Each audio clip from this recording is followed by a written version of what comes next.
मकसद मेरा यहाँ पर आने का 3 है। पहला मकसद है महाराष्ट्र और मुंबई महिला कांग्रेस के संगठन को किस तरीके से हम मजबूत कर सकते हैं, उसे मजबूत करना है। उसी की चर्चा को लेकर आज हमारी बड़ी जो है कार्यकर्ता सम्मेलन कहूँ, मुंबई महाराष्ट्र की स्टेट एग्जीक्यूटिव्स कहूँ, कार्यकर्ताओं की लगातार 3 दिन अब बैठकें होंगी। मैं 3 दिन मुंबई में रहूंगी, 25, 26 और 27 तक, और हमारा मेन फोकस जो है महिला कांग्रेस को मजबूत करके हमारी जो पेरेंट कांग्रेस है उसे ताकत देना। दूसरा मकसद है कि देश में दूसरी यात्रा, पहली थी भारत जोड़ो यात्रा और अब यात्रा चल रही है भारत जोड़ो न्याय यात्रा। पहली यात्रा कन्याकुमारी से कश्मीर तक चली, 4000 किलोमीटर चली, जिसका नेतृत्व श्री राहुल गांधी जी ने किया। अब यात्रा पूर्व से पश्चिम चल रही है, 6713 किलोमीटर का सफर है। मणिपुर से 14 जनवरी को ये यात्रा शुरू हो चुकी है और 20 मार्च को मुंबई में इसका समापन होगा। तो आज मेरा 3 दिवसीय दौरा, हमारा फोकस रहेगा कि हम लोग जो है भारत जोड़ो न्याय यात्रा से, जो अन्याय के खिलाफ यात्रा है, जिन लोगों के साथ अन्याय हो रहा है, आवाजें सुनी नहीं जा रही, इन सबको इस यात्रा से जोड़कर न्याय दिलाने का जो राहुल गांधी जी का संकल्प है, उसके लिए हम लोग एकजुट होकर निकले हैं। तीसरा मकसद है 2024 के देश के चुनाव दहलीज पे खड़े हैं। इंडिया अलायंस की लगातार मजबूती से मीटिंगें चल रही हैं सीट शेयरिंग को लेकर, और मुझे पूरा विश्वास है कि महाराष्ट्र की 48 सीटें हैं लोकसभा की, उसमें हम लोग इंडिया अलायंस का एक एक उम्मीदवार मिलकर मजबूती से खड़ा करेंगे। बात है कि राहुल गांधी जी ने जो यात्रा शुरू की, मणिपुर से जब शुरू हुई, भाजपा की डबल इंजन की सरकार, मणिपुर 8 महीनों से जल रहा है।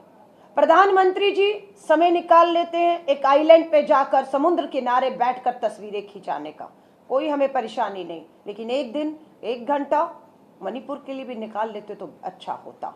उस मणिपुर में राहुल जी गए, राहत कैंपों में गए और मांग उठी कि एक यात्रा पूर्व से पश्चिम हो, मणिपुर से उसकी शुरुआत हो। हमने की, हमारी यात्रा की इजाजत, परमिशन हमें करना था कि मणिपुर की राजधानी इंफॉल से शुरू हो, लेकिन इजाजत नहीं दी गई और 30 किलोमीटर दूर हमें जगह दी गई, लेकिन हमने उसी जगह से जाकर यात्रा की शुरुआत की। राहुल जी निश्चय कर चुके थे कि हम बिल्कुल मणिपुर से यात्रा शुरू करेंगे, हमने की। सफर आगे पड़ा, मणिपुर से नागालैंड, नागालैंड से अरुणाचल, ईटानगर होते हुए लखीमपुर असम में जब प्रवेश किया, लगातार बौखलाई भाजपा ने हिंसा करना, यात्रा का विरोध करना शुरू कर दिया। राहुल गांधी जी मंदिर नहीं जा सकते, उसको रोक लगाने की कोशिश की। राहुल गांधी जी गुवाहाटी विश्वविद्यालय के छात्रों से बात नहीं कर सकते, उस पर रोक लगाई गई। राहुल गांधी जी पत्रकारों से गुवाहाटी में वार्ता संवाद नहीं कर सकते, उस पर रोक लगाई। लेकिन राहुल गांधी जी को मंदिर जाने से रोका गुवाहाटी में, तो मंदिर के बाहर बैठ के ही बापू के भजनों के साथ रघुपति राघव राजा राम पतित पावन सीताराम के भजनों से उन्होंने वहां पर जो है अपना जो है प्रार्थनाएं की। विश्वविद्यालय नहीं जाने दिया तो विश्वविद्यालय के छात्र बाहर आए और राहुल जी से मिले। पत्रकारों से उनकी जगह पर समय तय पर नहीं इजाजत मिली, लेकिन पत्रकार वार्ता गुवाहाटी में की और पत्रकार के साथियों के सवाल लिए, जिसका इंतजार 10 साल।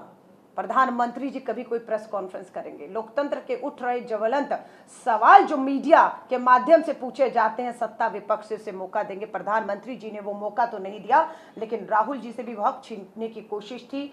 लगातार राहुल गांधी जी की भारत जोड़ो यात्रा पर हमले हो, गाड़ियों पर शारीरिक रूप से हिंसा की बात हो।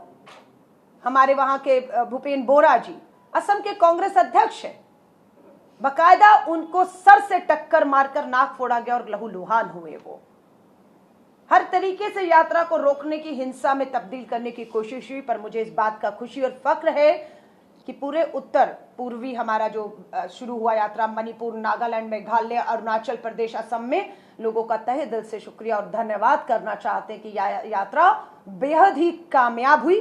अपना पूरा सफर उसने वहां पर तय करके आज यात्रा असम से बंगाल प्रवेश कर चुकी है। अब ये यात्रा आज बंगाल, बिहार, उसके बाद आपका जो है बंगाल बिहार के बाद झारखंड, उड़ीसा, छत्तीसगढ़, उत्तर प्रदेश होते हुए मध्य प्रदेश, राजस्थान, गुजरात के बाद अंतिम पड़ाव, अंतिम चरण महाराष्ट्र का रहेगा। कुल 480 किलोमीटर की यह यात्रा, भारत जोड़ो न्याय यात्रा 480 किलोमीटर रहेगी। 5 दिन तक महाराष्ट्र और मुंबई में रहेगी और उसमें 6 जिले जो हैं वो तय किए जाएंगे। तो कुल मिलाकर 6,713 किलोमीटर का सफर 66 डेज चलेगा और 110 जिले इसमें आएंगे। अब मकसद ये है, यात्रा का नाम है भारत जोड़ो न्याय यात्रा। राहुल जी से पूछा गया, पहले भारत जोड़ो यात्रा केरला से कश्मीर तक रही, अब यात्रा का नाम भारत जोड़ो न्याय यात्रा, यात्राएं कब तक?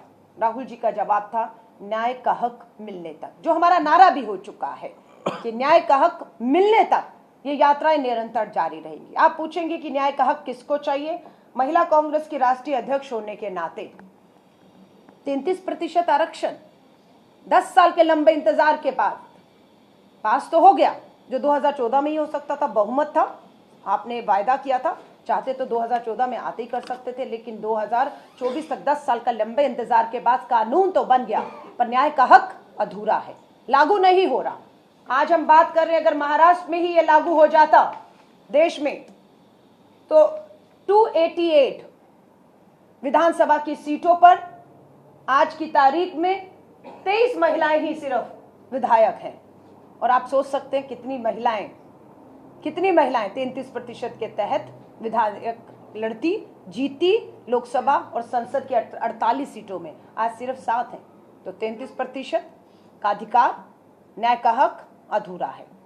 हम क्या करेंगे? इंडिया अलायंस और कांग्रेस की सरकार 2024 में बनते ही, जैसे ही सरकार केंद्र में बनेगी, जिन जिन राज्यों में विधानसभा चुनाव आएगा, जिसमें महाराष्ट्र नंबर 1 पर है, हरियाणा और दिल्ली भी खड़ा है, हमारी सरकार बनते ही महाराष्ट्र उन पहले राज्यों में हो जाएगा जिनकी विधानसभाओं में 33% लागू हो जाएगा। महिलाएं इन 33% सीटों पर चुनाव लड़ेंगी, जीतेंगी और महाराष्ट्र की विधानसभा में आप कांग्रेस की सरकार, इंडिया गठबंधन की सरकार केंद्र में बनने के बाद देखेंगे कि महिलाएं आपको महाराष्ट्र की विधानसभा में पूरी तरह से दिखेंगी।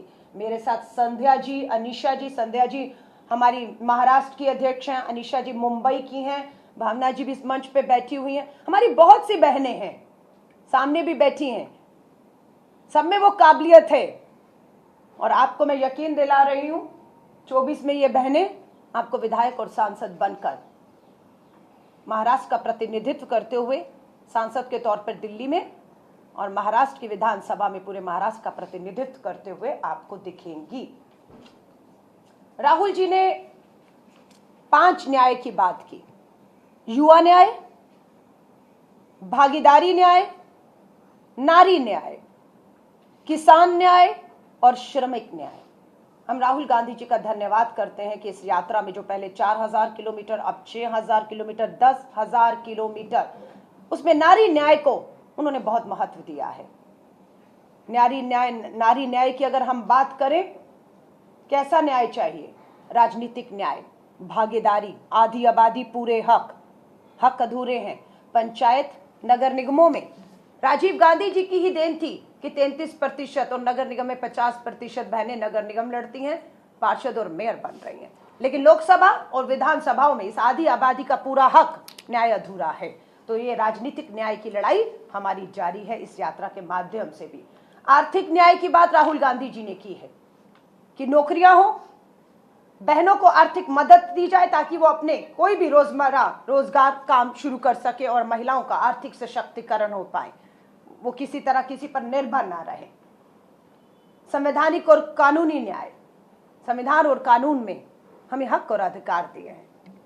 मुझे सुरक्षा का अधिकार मिला है, पर देश की बेटियां सुरक्षित नहीं हैं।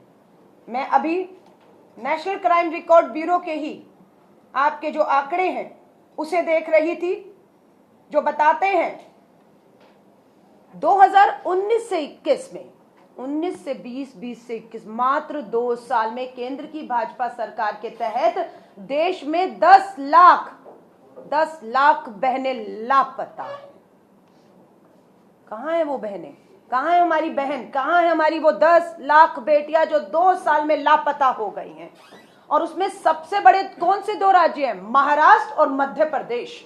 सबसे अधिक बेटियां अगर लापता हुई हैं 10 लाख में मात्र 2 साल में, तो नंबर 1 पर मध्य प्रदेश है और नंबर 2 पर आपका महाराष्ट्र खड़ा हुआ है। बेटी बचाओ का नारा देने वाली इन दोनों सरकारों से पूछते हैं, पिता और मां अपनी बेटियों को खोज रहे हैं। ये नंबर 10 लाख है। ये भारत जोड़ो न्याय यात्रा में हम इन सभी परिवारों को आमंत्रित करने वाले हैं। इनकी बेटियां नहीं मिल रही, ये अन्याय है, उसके खिलाफ वो लड़ रही हैं। ये बेटियां कहां गई, ये हक है जानने का। सुप्रीम कोर्ट ने भी इस पे टिप्पणी की है कि ये बहुत ही अति गंभीर मामला हो गया है कि हमारी बेटियां बहनें लापता हो रही हैं। 2 साल में 10 लाख बहनें लापता हो गई और इनका कोई अता पता नहीं, और सरकार की कोई जवाबदेही, देश की महिला बाल विकास मंत्री की कोई जवाबदेही नहीं। ये दुर्भाग्य की बात है। लोकतंत्र में ये सवालों के जवाब इन्हें देने होंगे। लोग पूछते हैं मणिपुर से यात्रा शुरू करने का कारण, 8 महीने से हिंसा है, जल रहा है। आदिवासी बेटियों को पुलिस के थाने से, सुरक्षा के घेरे से खींचकर बाहर ले जाकर सामूहिक बलात्कार होता है, कोई कार्रवाई नहीं होती है। लेकिन सुप्रीम कोर्ट जब केंद्र सरकार को फटकार लगाता है कि अगर आप कार्रवाई नहीं करेंगे तो मुझे कुछ कार्रवाई करनी पड़ेगी, तब सरकार मणिपुर की इन बेटियों के लिए हरकत में आती है। पर न्याय नहीं हुआ, अभी भी अपराधी पकड़े नहीं गए हैं।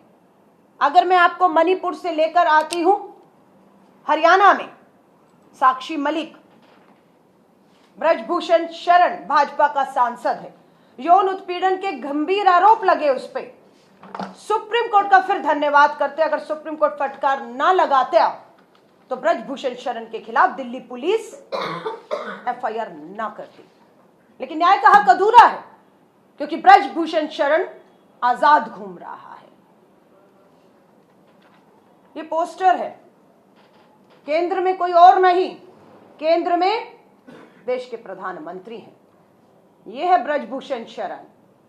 6 महीने हो गए, एफआईआर हो गई, चार्जशीट हो गई, लेकिन गिरफ्तारी नहीं है। बेटियां न्याय मांग रही हैं, न्याय का हक अधूरा है। यहां पर है संदीप सिंह सैनी। कौन है संदीप सिंह सैनी? भाजपा की डबल इंजन सरकार में मंत्री है इस समय। गंभीर यौन उत्पीड़न के आरोप है लेकिन मंत्री बने हुए, भाजपा के सम्मानित सदस्य हैं। एफआईआर के बाद भी कोई पूछताछ, गिरफ्तारी नहीं है संदीप सैनी। कुलदीप सिंह सेंगर, उत्तर प्रदेश से भाजपा के विधायक, नाबालिग बेटी के यौन उत्पीड़न के दोषी, बलात्कार के दोषी, उम्र कैद की सजा काट रहे हैं। हमारे संघर्ष के बाद हुआ, वरना आजाद घूम रहे थे। राम दुलारे गौड़ है ये, पिछले महीने ही नाबालिग बेटी के बलात्कार के दोषी पाए गए। चिन्मयानंद, कन्हैयालाल मिश्रा, और केंद्र में आ जाइए, हरियाणा में एक बाबा को 9 बार पैरोल दे दिया।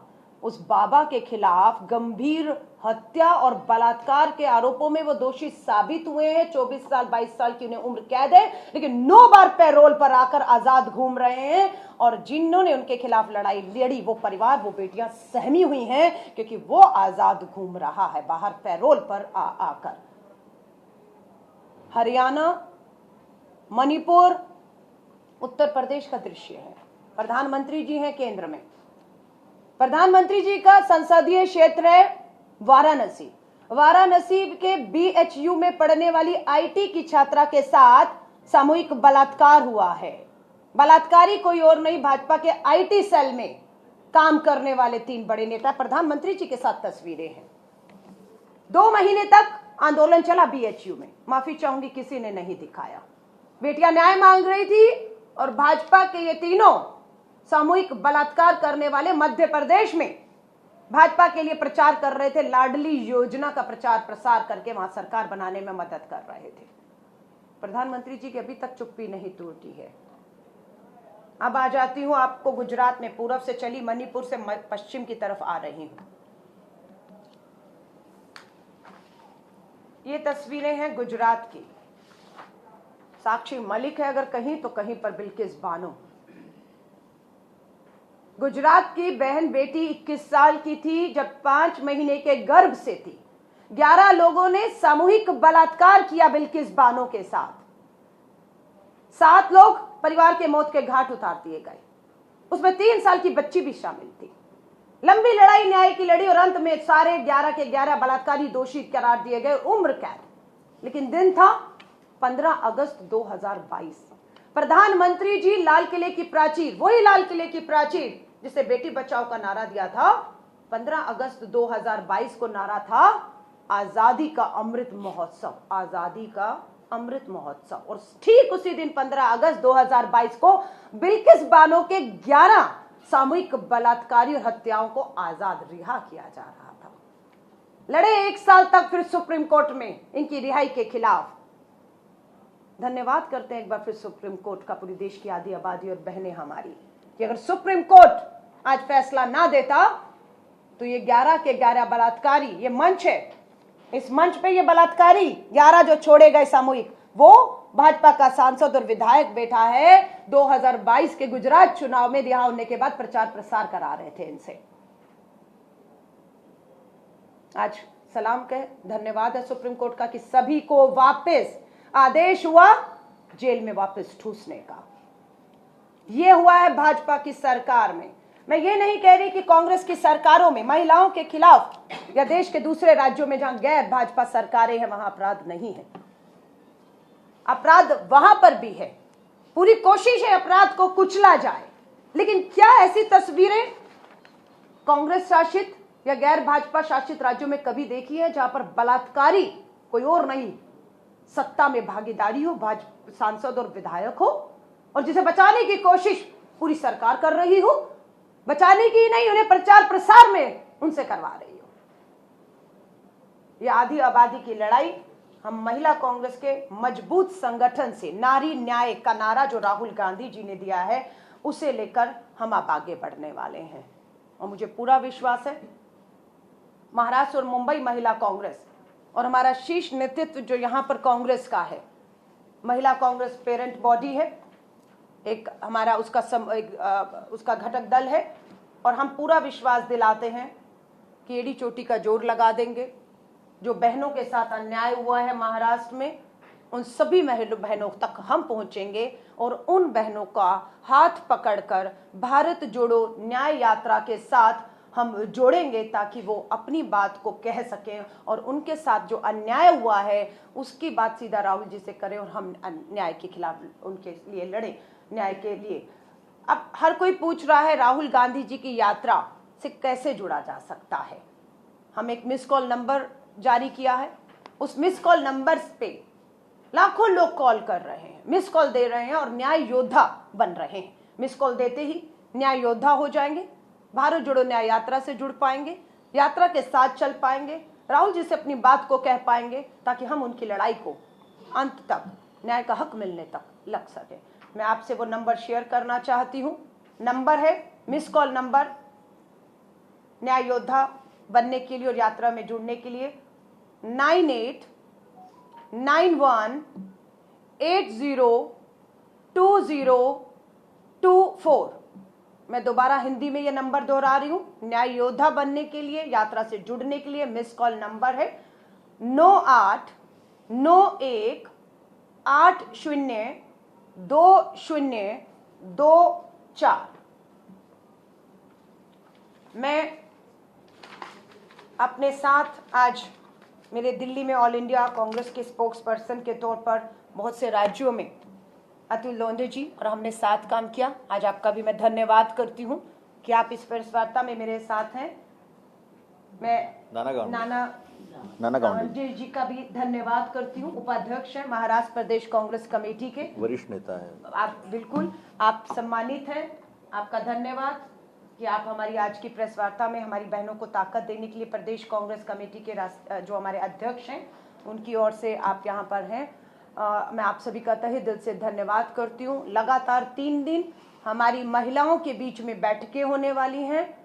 जिन जिन जिलों से यात्रा गुजरेगी, स्टेट एग्जीक्यूटिव की मीटिंग है, संगठन के बारे में चर्चा होगी, और मैं पूरी तरह से कहूँगी कि मीडिया को खास तौर से ये चौथा स्तंभ मजबूती से खड़ा रहेगा तो लोकतंत्र की जो आवाजें हैं, संसद का सत्र चल रहा था, 75 साल के इतिहास में पहली बार हुआ 150 सांसदों को एक ही बार में संसद से बाहर कर दिया गया और मनमाने तरीके से, तानाशाही तरीके से, संख्या और ताकत के दम पर बिल पास कर दिए गए। एक बिल का जिक्र करना चाहती हूं।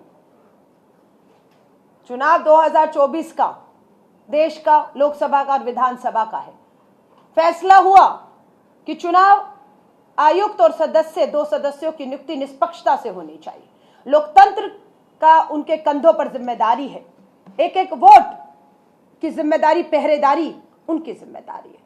सुप्रीम कोर्ट की 5 जजेस की बेंच का फैसला था कि मुख्य न्याय आयुक्त और सदस्यों की नियुक्ति चुनाव आयोग में अब सरकार नहीं करेगी।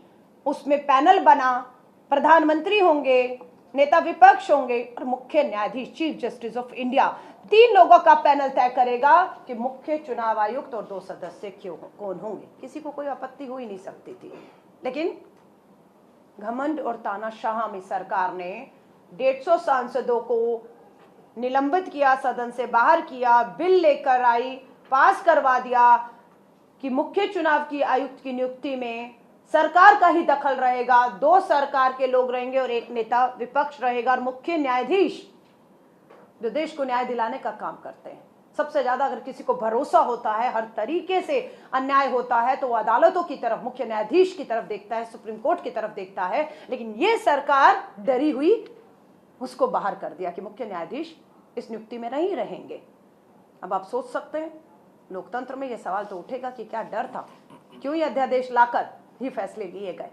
5 महीने से इंडिया अलायंस और कांग्रेस के नेता मुख्य चुनाव आयुक्त से, संवैधानिक पद है, संवैधानिक संस्था है, टाइम मांग रहा है, समय मांग रहा है मिलने का कि 2024 के चुनाव सर पर हैं, हम 28 दल इंडिया अलायंस के और सबसे बड़ा जो विपक्षी और बड़ी राजनीतिक दल है कांग्रेस मिलना चाहता है। सुन के हैरानी होगी कि क्यों, क्या दिक्कत है, क्या आपत्ति है कि मुख्य चुनाव आयोग दिल्ली में बैठा है, 5 महीने से लिखित में समय मांगा जा रहा है और वो समय नहीं दे रहे हैं। तो ये लोकतंत्र के सवाल हैं। क्या मजबूरी है, क्या दबाव है संवैधानिक संस्थाओं के उच्च पदों पर बैठे इन लोगों पर, ताकि हम जब कहते हैं कि संवैधानिक संस्थाओं की हत्या की जा रही है, लोकतंत्र की आवाजें दबाई जा रही हैं, और ऐसे में बेहद जरूरी हो जाता है कि राहुल गांधी जी और कांग्रेस और हम सब मिलकर एक न्याय की यात्रा निकालें। और ये यात्रा इन सब मुद्दों पर जो है वो पूरी बात करती आई है और महाराष्ट्र में बेसब्री से इंतजार है। मुझे ये बिल्कुल है कि हम जब कन्याकुमारी से कश्मीर तक पहुंचे थे, 26 जनवरी का वो दिन था, कल ही का दिन था, कोई नहीं सोच रहा था कि कन्याकुमारी से कश्मीर पहुंच जाएंगे, उस लाल चौक पर पहुंच के तिरंगा लहरा देंगे। बर्फबारी के बीच में हमने वो काम कर दिखाया, क्योंकि लोगों से ताकत मिली थी राहुल गांधी जी को। और आज भारत जोड़ो न्याय यात्रा पूर्व से पश्चिम, मणिपुर से मुंबई में जब पहुंचेगी तो आप देखेंगे इतिहास रचा जाएगा। मुंबई की धरती पर, महाराष्ट्र की इस पवित्र धरती पर इतिहास रचा जाएगा। और वो दृश्य जो है, वो यात्रा के समापन के दृश्य, लोग जिस तरह से आएंगे इतिहास में दर्ज हो जाएंगे अपने आप में क्रांति के तौर पर। मैं पत्रकार साथियों का धन्यवाद करती हूँ और आपके सवालों का मैं स्वागत करती हूँ। 3 दिन का जो मीटिंग होगा, what will be the preparing for the elections and how many women candidates you would like to field and how would you tell your parent party, persuade your parent party? देखिए, मेरी दोनों महिला अध्यक्ष तो हैं ही हैं, उसके अलावा भी बहुत सी महिलाएं हैं जो बहुत लंबे संघर्ष से गुजरी हैं और उनमें वो पूरी क्षमताएं हैं। और मेरी पूरी कोशिश रहेगी भारतीय राष्ट्रीय महिला कांग्रेस के अध्यक्ष के तौर पर। श्रीमती सोनिया गांधी जी इसको लेकर गंभीर हैं। प्रियंका गांधी जी उत्तर प्रदेश की प्रभारी थी, तो 40% बहनों को टिकट दिया, चुनाव में उतारा। मालूम था उत्तर प्रदेश है, चुनौतियां सामने है कि धन से, बल से, ताकत से, हिंसा से महिलाओं के उम्मीदवारों का चरित्र हनन तक करके उन्हें जो है हताश निराश करने की कोशिश हुई। लेकिन हमने महिलाओं को 40% प्रियंका गांधी जी ने उतारा और वो लड़ी भी, और वो योद्धा है, वो लड़ी। परिणाम चाहे कुछ भी हो, हमारी अभी भी कोशिश है महाराष्ट्र ही नहीं पूरे देश में अधिक से अधिक महिलाओं को, जो भी हमारी महिला अध्यक्ष है, आप तो चुनाव भी लड़ चुकी है ना, आगे भी हम चाहते हैं कि लोकसभा और विधानसभा में हमारा अभी गठबंधन अलायंस की मीटिंग चल रही है। जो भी फैसला होगा कि कितनी सीटों पर कांग्रेस लड़ रही है, जैसे ही वो तय हो जाएगा और कौन सी सीटों पर कांग्रेस लड़ रही है, उसी हिसाब से हम अपने उम्मीदवारों पे भी, महिला उम्मीदवारों पे भी बात करेंगे। दो चीजें हैं, जब से राहुल गांधी की यात्रा शुरू हुई है तब से बीजेपी के तमाम सारे नेता अलग अलग कर रहे हैं। हेमंत बिश्व शर्मा ने कल एक ट्वीट किया कि राहुल गांधी ने कहा कि स्टोव पर कोयला डाल करके और चाय बना रहे हैं, इस तरीके का उनको अभी बेसिक नॉलेज नहीं है। हेमंत बिश्व शर्मा का ट्वीट था। दूसरा सवाल ये था कि उन्होंने कहा कि जहां जहां राहुल गांधी पिछली बार यात्रा किए उनमें से 3 राज्य उन्होंने गंवा दिए और प्रधानमंत्री एक दिन के लिए लक्षद्वीप गए और पैदल चले तो किसी दूसरे देश की अर्थव्यवस्था बिगाड़ दी। इस तरीके के जो अलग अलग ट्वीट्स बीजेपी के नेताओं की तरफ से आ रहे हैं, उसको कैसे काउंटर करें? देखिए, आपने कहा प्रधानमंत्री जी टापू पे गए और किसी देश की अर्थव्यवस्था बिगाड़ आए। हमें यही तो विचारधारा का अंतर है। हम किसी देश की अर्थव्यवस्था बिगाड़ने से ज्यादा अपने खुद के देश की अर्थव्यवस्था को बेहतर करने पर ध्यान देते तो शायद आज रुपया ऐतिहासिक गिरावट की ओर ना गया होता। जो मनमोहन सिंह जी को कहते थे कि रुपया गिरता है तो प्रधानमंत्री देश की साख गिरती है, आज वो 40-45 रुपए प्रति डॉलर, जो $1 की कीमत थी, आज 83 रुपए पहुंच चुका है। प्रधानमंत्री जी अपनी अर्थव्यवस्था पे ध्यान दीजिए। बेरोजगारी 40 सालों का रिकॉर्ड तोड़ चुकी है, महंगाई चरम पर है, 80 करोड़ लोग आज भी मुफ्त के सरकारी राशन पे निर्भर हैं। आत्मनिर्भर भारत में 80 करोड़ लोग आज भी सरकारी मुफ्त राशन पे निर्भर हैं। क्यों? रोजगार नहीं है, महंगाई चरम पर है। ये आपकी उपलब्धि नहीं है, ये आपकी विफलता है कि 10 साल के शासनकाल में भी आप लोगों को आत्मनिर्भर नहीं बना पाए, क्योंकि रोजगार नहीं दे पाए, महंगाई पर लगाम नहीं। हेमंत बिस्वा जी की जहां तक बात कर रहे हैं, राहुल गांधी जी ने सही कहा, पूरे देश का सबसे भ्रष्ट आज की तारीख में कोई एक मुख्यमंत्री है तो वो हेमंत शर्मा बिस्वा असम का मुख्यमंत्री है। पत्नी को क्या बताया? किसान बता दिया। केंद्र सरकार से किसान के नाम पर करोड़ों रुपया ले रही है। वो वेबसाइट है भारत सरकार की, किस तरीके से किसान का जो लाभ है वो उनकी पत्नी करोड़ों रुपया का ले गई और वो कहते ऐसा हुआ नहीं। तो भारत सरकार की वेबसाइट को जवाब दीजिए, पूछिए उनसे। तो सबसे ज्यादा भ्रष्ट आदमी है, कांग्रेस से भ्रष्ट थे, इसीलिए राहुल जी ने किनारा किया। ईडी के सारे मामले थे उनके खिलाफ, सारे ईडी के मामले खत्म कर दिए गए, ठंडे बस्ते में डाल दिए गए और उन्हें मुख्यमंत्री बना दिया गया। आज हेमंत शर्मा की बिस्वा की हिम्मत नहीं है कि मणिपुर जल रहा है, उसका प्रभाव कहीं ना कहीं असम पे भी आ रहा है। एक शब्द बोल दें, क्योंकि जैसे ही कोई भी एक शब्द बोलेगा सत्ता से भी जाएगा और जेल में ईडी के वापस मामले खुल जाएंगे। सो इनको जवाब देने की जरूरत नहीं है। राहुल गांधी जी जो ठान कर निकले थे, बेशक हमें हिंसा, भाजपा की तरफ से जो हिंसा हुई, विरोध हुआ, जो खून खराबा हुआ, दुर्भाग्यपूर्ण है, पर मैं असम के लोगों का धन्यवाद करती हूँ। यात्रा पूरे 8 दिन 800 किलोमीटर से अधिक का समय पूरा असम से गुजार कर निकली, उसके लिए असम के लोगों का धन्यवाद है। असम के सीएम कह रहे हैं कि राहुल गांधी को लोकसभा चुनाव के बाद गिरफ्तार कर लिया जाएगा। राहुल गांधी जी, उन्हें कहिएगा गिरफ्तारी या जेल जाने से डरते नहीं हैं। वो उस गांधी परिवार से, उनके खून में उस बापू का डीएनए खून है, जो बापू देश के लिए एक संघी की गोली लगी और शहीद हो गए। जाते जाते उनके अंतिम शब्द हे राम थे। वहीं पर नहीं रुका शहादत का सिलसिला, उसके बाद इंदिरा गांधी जी को 40 गोलियों से छन्नी कर दिया गया। उसके बाद श्री राजीव गांधी जी को श्री पेरम्बदूर तमिलनाडु में एक मानव बम से उनके, तो ये तो उनका डीएनए। और ये जेल जाने की से धमका रहे हैं कि एफआईआर करेंगे और यात्रा के बाद जेल डाल देंगे। अरे वो तो कुर्बानियां दी उस परिवार ने जेल के लिए। इंदिरा जी कहें, नेहरू जी कहें, ये सब जेल गए आजादी के आंदोलन में, है ना। सो हमें मत डराएं जेल जाने से। राहुल गांधी डरने वालों में से नहीं है। यात्रा पूरी कामयाब होगी और यात्रा का एक ही मकसद है, जिनके साथ अन्याय हो रहा है, न्याय का हक उन्हें मिलने तक ये यात्रा अब थमने वाली नहीं है। और मैं लोगों को आमंत्रित करूंगी, महाराष्ट्र में ये यात्रा जो है लगभग 15 मार्च तक पहुंच जाएगी और 20 मार्च को समापन है। मैं महाराष्ट्र के तमाम, मुंबई, महाराष्ट्र के हर एक नागरिक से निवेदन करूंगी, आइए शामिल होइएगा। आपको आमंत्रित करते हैं। ये यात्रा आपकी है, इस यात्रा से जुड़िए और इसे ऐतिहासिक बना दीजिए, इस क्रांति को, ताकि देश के इतिहास के पन्नों में महाराष्ट्र का जो है ये दर्ज हो जाए यात्रा।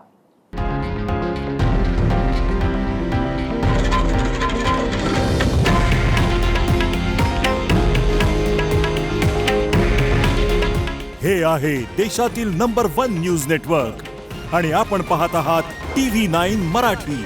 काळजी तुमची, हित महाराष्ट्राचं.